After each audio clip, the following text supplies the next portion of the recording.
What's up guys, Lewis here from Indie Credible, back with another indie game review. Now in all honesty, this review, or the review for Ape Out, was supposed to go up over the weekend in our old format, where it was like a 3 or 4 minute video with a score at the end. But due to issues we had with the Adobe Creative Cloud, unfortunately that review couldn't happen. We had to completely wipe the review and start again. So doing that under the new format, so there'll be no score at the end, and we'll be talking through the game, over about 10 minutes, going into a lot more depth. It's more casual, but a more kind of, not intimate, but more in-depth affair. So without going on anymore, let's dive into the review for Ape Out. Now I will say, before we kind of really get into the meat of it, unfortunately for some very bizarre reason, and this is nothing to do with the game, but more my setup on my PC, because that's what I was playing the game on, ever since the day one patch of Ape Out when it launched on February the 28th, every time I've tried to record footage for the gameplay, it's been there's been a lot of frame rate issues. I have no idea why this is happening. I've tried everything to sort it. So I just want to say, some of the footage you'll see in this, there may be some frame rate issues in it. Please, that has nothing to do with the game. Just a full disclaimer there, the game runs as smooth as butter, but there is some issues with the footage that I've captured. Most of it's fine, but some of it is a little bit laggy. That's completely on me. So anyway, let's dive into my roundup on my review of Ape Out. So I'm going to start by saying that Ape Out is honestly one of the coolest games I've ever played. I've not felt this cool playing a game since something like Hotline Miami, which actually sits in a very similar vein to. Now if you didn't know, Ape Out sees you playing as an ape, and you're playing through a series of buildings which are broken up into discs. Discs acting as kind of jazz albums, and that's how the levels or worlds are separated. There are 4 jazz albums or discs, and each has an A or B side, meaning 8 stages overall to kind of get through. Each stage throws new mechanics at you in terms of enemies, in terms of what you've got to face off against. For example, you start off with real simple enemies that will just shoot you as you're walking down the corridor, and you kind of build up to ones that have explosives on them, meaning that if you grab that enemy and throw it into a wall near it, then you're going to take damage, and other ones that have body armor. The body armor actually works beneficial for you, because one of the standout things for Ape Out, and it's a very, I suppose, simple thing, is how simple the game is to pick up and play. Now, as I said, I was playing on PC and I was using an Xbox gamepad. Now, left trigger basically meant I could just grab hold of the enemy, and right trigger meant I could throw the enemy. I didn't actually have to grab hold of it, or you don't have to grab hold of the enemy. You can just push them into a wall. Now, if you push an enemy not onto a wall, they won't die. They just kind of push away, they'll be stunned for a second almost, and then they'll come back at you. Analog sticks work very similar to as you would expect in any twin stick shooter, where left moves the ape around and right lets you aim. So if you grab an enemy, when you move the right analog stick, you can aim exactly where you want to throw that person, which comes a huge deal later on in the game. Another thing that's really nice to the game is how it kind of slowly builds on the challenge. Now, how challenging the game is overall I'll get to in a minute, because there's something that I've got a bit of an issue with about that.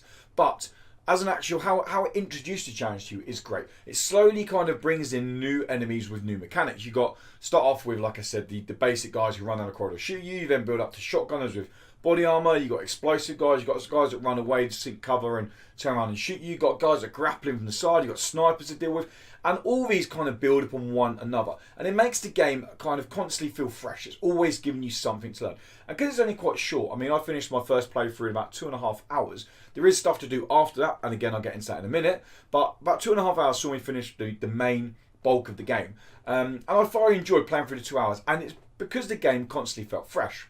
Now, I can sit here and talk about how good Ape Out is over and over again, because I'm not gonna deny the game is great. There is one very big issue I have with the game, and it feels like almost not many publications or not many other social media influence people have picked up on this, which is, I find, slightly concerning. And that is about the game's procedural generation. Now, just straight off the bat, the game actually needs this procedural generation to do what Ape Out's trying to do. So it's a kind of double-edged sword. So, if you didn't know, all the stages in Ape Out are procedurally generated. There may be 4 stages overall. There may be some set-piece corridors where these lifts come down and enemies come out the corridors, and that's all staged. But the main bulk of the stages are procedurally generated, meaning the layout of them changes. The benefit of this is that the game requires you to adapt to the situation. When you come around a corridor and you see 3 enemies there, you have to adapt to that like straight away. Now, what it does nice is it's consistent with how long it takes for each enemy to shoot at you. It's about 2 seconds on average, but that means that as soon as you see an enemy, you have 2 seconds to grab another one, block the shot, throw it at the person, and carry on your journey down the tower. Now, that is all brilliant, and the procedural generation leans into that, because it means that not knowing what's coming next, not knowing what the layout is, not knowing what next enemies lying around the corner or standing around the corner, means you have to adapt to the situation, which makes the game kind of as challenging as it is.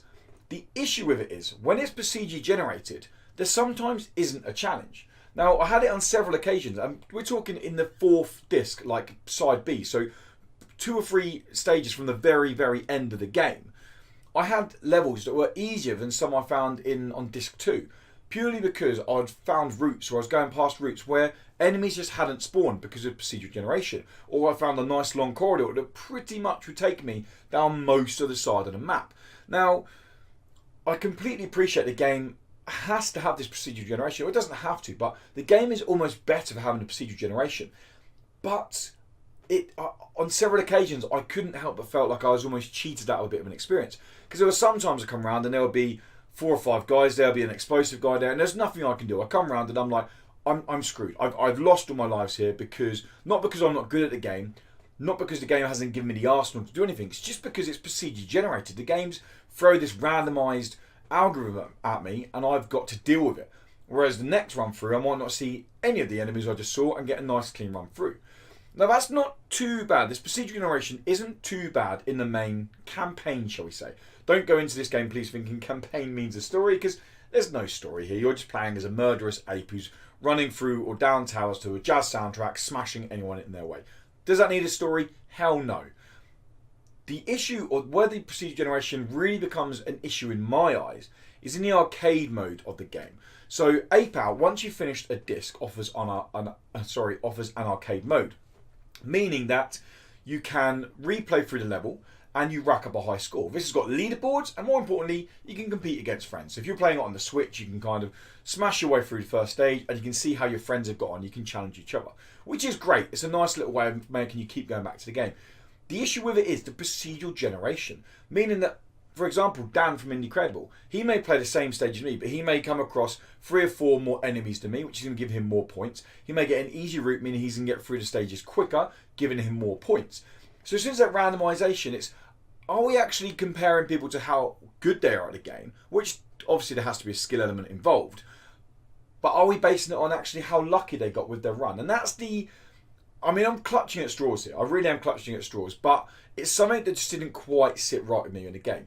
The game, as I said, we don't score games anymore, but in terms of recommending it, hell yes, this game is absolutely amazing. I get onto the pricing and why I recommend it more at the end of the video, but I need to go through what makes this game so good now.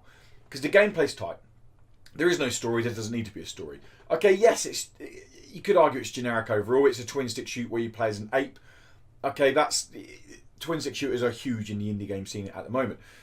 Where the game stands out is with its aesthetics and its design. So visually, the game instantly has an iconic art style. It looks glorious, absolutely glorious. I love the contrasting colours. I love it when the lights go out and it goes to a kind of noir style. And what caps all that off, the true cherry on top of that beautiful cake, is the brilliant jazz soundtrack, which, may I add, is also procedurally generated. So this jazz soundtrack plays along to as you're smashing your way through the corridors, throwing enemies out of buildings. This jazz soundtrack speeds up and it drops down. And then as you throw an enemy into the wall, the cymbals will crash. Their gunfire will go off perfect timing with the jazz sound that's happening in the background. Honestly, this is some of the best sound design I've ever heard in the game. Just listen to this section now.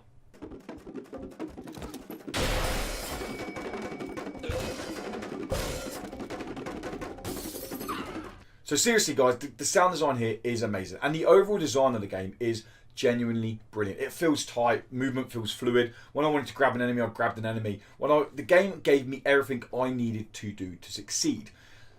Just my big issue with it, I say big issue, my issue with the game is this procedural generation.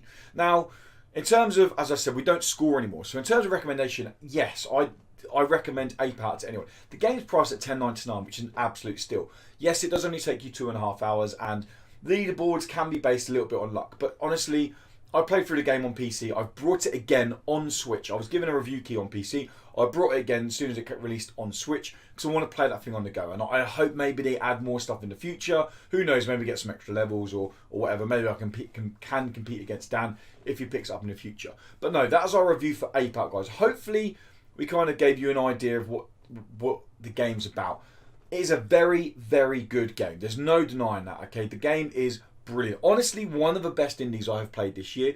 But please be warned, there is procedural generation in the game, which can mean some run-throughs or some run-throughs at different stages are a lot easier than others. Even on a harder mode, there is a harder mode setting. Even on the harder mode, I still found that I had some run-throughs in later stages where I was just getting through the level so easy because the game was being nice and kind to me. Very similar to Cuphead, for example. Some of the bosses I found very easy because I was getting lucky run-throughs compared to other times when I was just getting hard run-throughs. But I'm not going to go on about the procedural generation anymore. That is my little 2 pence on Ape Out. That's what I think of Ape Out. So these review guys, these setup for these reviews are new. The idea of us sitting in front of the camera and talking through what we liked, what we didn't like about the game. Please let us know in the comments below what you think to these reviews. Do you prefer our old reviews where they're 5 minutes long and they have a score at the end? We're trying to step away from the score. We want more kind of an opinion-based thing, or not opinion, sorry. We want more kind of recommendation-based thing. We want to keep these more casual. But yeah, so if you like the video, guys, then why not give it a little like? And if you like what we do at Indie, make sure you subscribe because it will help you keep up to date with more indie game content, including these kind of reviews, including these kind of previews, and including a weekly indie game podcast. And hey, if you really like what we do, why not head over to patreon.com/Indiecredible. The link is in the description below if you want to check out our Patreon page. $1 a month gets you exclusive pre- and post-show content, as well as an ad-free podcast. You also get access to our Discord server, where we jump on and play games with the community. I can't speak today. Play games with the community on a regular basis. Once again, guys, thanks for stopping by. Make sure you check out Ape Out if you're interested in that kind of game. It is a great game. And until next time, goodbye.